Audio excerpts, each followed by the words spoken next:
Bonjour Benoît. Bonjour Louise. Ça va bien? Très bien. Super. Vous êtes pharmacien de formation et directeur du Drug Discovery Center à l'Institut Pasteur de Lille. Avec vos équipes, vous imaginez les molécules qui deviendront peut-être les médicaments de demain. Votre parcours illustre parfaitement le thème de cette table ronde, sortir de sa paillasse, ou comment la création s'exprime aussi dans la recherche. Avant de parler d'innovation, j'aimerais que vous nous expliquiez simplement qu'est-ce que vous faites concrètement dans votre labo à Lille. Alors, dans le labo à Lille, d'abord, on collabore. On collabore avec des scientifiques du monde entier qui travaillent sur les mécanismes des maladies, donc qui trouvent les mécanismes qui sont à défaut dans les maladies. Et le travail de mon équipe, c'est d'imaginer des molécules qui vont réparer ces défauts pour soigner la maladie, in fine. Donc notre travail de tous les jours, c'est d'imaginer des choses qui sont infiniment petites, qui sont un peu abstraites, et d'imaginer des choses également infiniment petites, des molécules, qui vont interagir avec les composants du vivant pour rétablir une forme de normalité dans notre organisme. C'est très clair, votre métier est de chercher et d'inventer.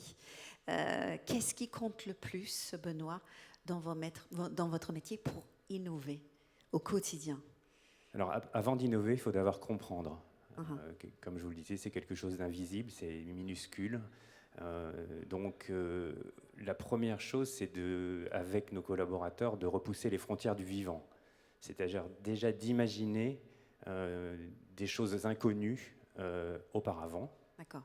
Et donc, dans ce territoire qui vient d'être recartographié, comprendre mieux les maladies, imaginer des molécules qui vont agir au bon endroit.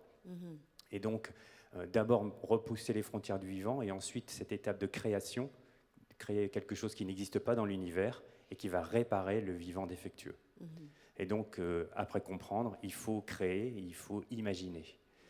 Et donc, l'étape principale, c'est justement cette étape de créativité. Et donc, il y a un moment, je pense, pour créer, il faut pouvoir rêver, on l'a déjà dit dans d'autres...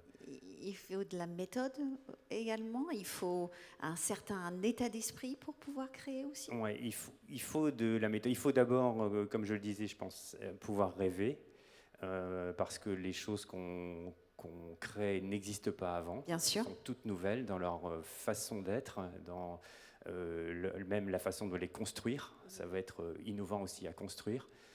Donc il y a cette étape où il faut pouvoir rêver, où il faut pouvoir même à un moment s'ennuyer dans une étape de contemplation.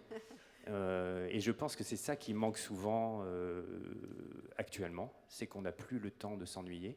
Parce que le temps, c'est de l'argent ? Parce que le temps, c'est de l'argent, parce qu'on est soumis à une avalanche d'informations perpétuelles qu'on n'a pas toujours choisies. Et comme le temps, c'est de l'argent, en effet, on cherche à être plus efficace possible. Mais je pense que c'est un peu négatif. Il faudrait pouvoir avoir plus de temps à rêver et à imaginer des choses de manière un petit peu organique. Ça me semble extrêmement important. Et c'est le même processus au niveau scientifique qu'au niveau artistique. Vous êtes proche du monde de l'art, c'est sûr. Vous voyez des points communs, des ponts entre la recherche scientifique et la création artistique, Benoît ? Oui, tout à fait. Quand je ne suis pas au laboratoire, je suis aussi partenaire d'une galerie d'art contemporain. Donc à mes heures perdues, je vais dans les grandes foires internationales, à Arborishow, Art Basel, etc. Et ce que je constate, c'est que le monde de la création artistique et le monde scientifique présentent un très grand nombre de similitudes. Tout d'abord, ce sont des star systems. On existe comme personnalité dans le monde scientifique ou dans le monde artistique. Ce sont des milieux extrêmement compétitifs. Ce sont des milieux extrêmement internationaux. On ne peut pas exister comme scientifique si on n'a pas une stature internationale. De la même chose pour un artiste. Finalement, si on regarde quel genre de filtre on peut utiliser pour juger d'une œuvre artistique, C'est les 3 N finalement. Nouveauté, tout à l'heure on parlait de la nouveauté, l'innovation. Donc la nouveauté, c'est une des caractéristiques principales d'une œuvre d'art. Ensuite, on a la nuance. C'est un terme anglais qui veut dire est-ce que c'est bien fait, est-ce que ça a été bien réalisé. Et le troisième élément très important, c'est la narration.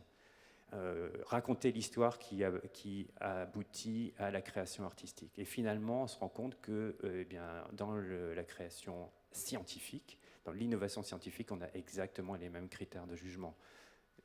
Est-ce qu'on est innovant? Est-ce que c'est bien fait? Est-ce que c'est crédible?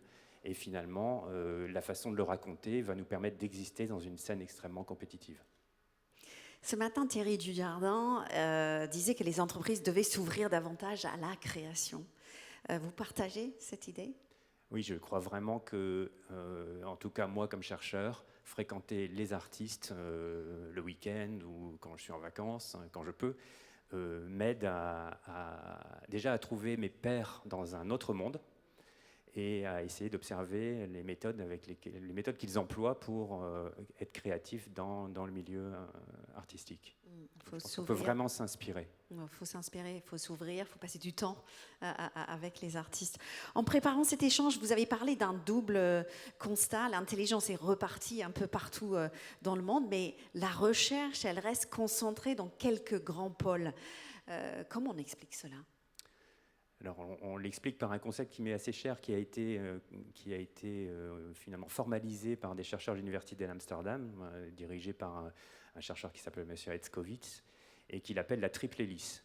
Et finalement, cette triple hélice qui permet au processus de création mentale d'aboutir à un impact dans la société, il est lié à une triple proximité.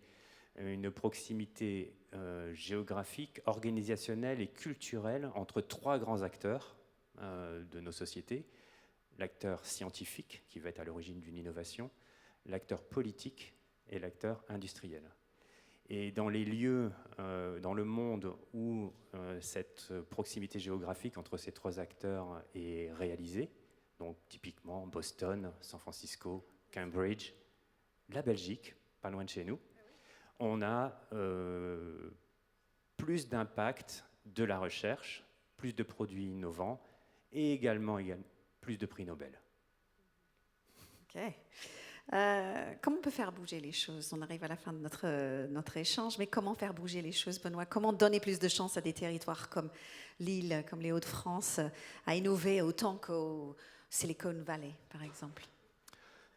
Déjà s'inspirer, je pense qu'on fait ce qu'on appelle du benchmarking. Si on va en Belgique, côté néerlandophone, on a un territoire qui est extrêmement innovant et extrêmement successful. Donc on n'y a pas raison, on est très très proche de nos voisins. Il y a beaucoup d'inspiration à trouver. Et je pense que si on arrive à faire parler les acteurs politiques, les acteurs industriels et les acteurs scientifiques autour de la même table, plus souvent un petit peu comme ici finalement, on devrait progresser parce que cette proximité culturelle et cognitive entre un doyen de faculté ou un président d'université, un dirigeant d'entreprise et un homme politique sont absolument essentiels pour qu'on se comprenne et qu'on aille dans la même direction, qu'on soit synergique. Merci beaucoup, Benoît. Merci d'avoir été avec nous aujourd'hui. Merci. Bon, merci pour cet échange. On peut l'applaudir.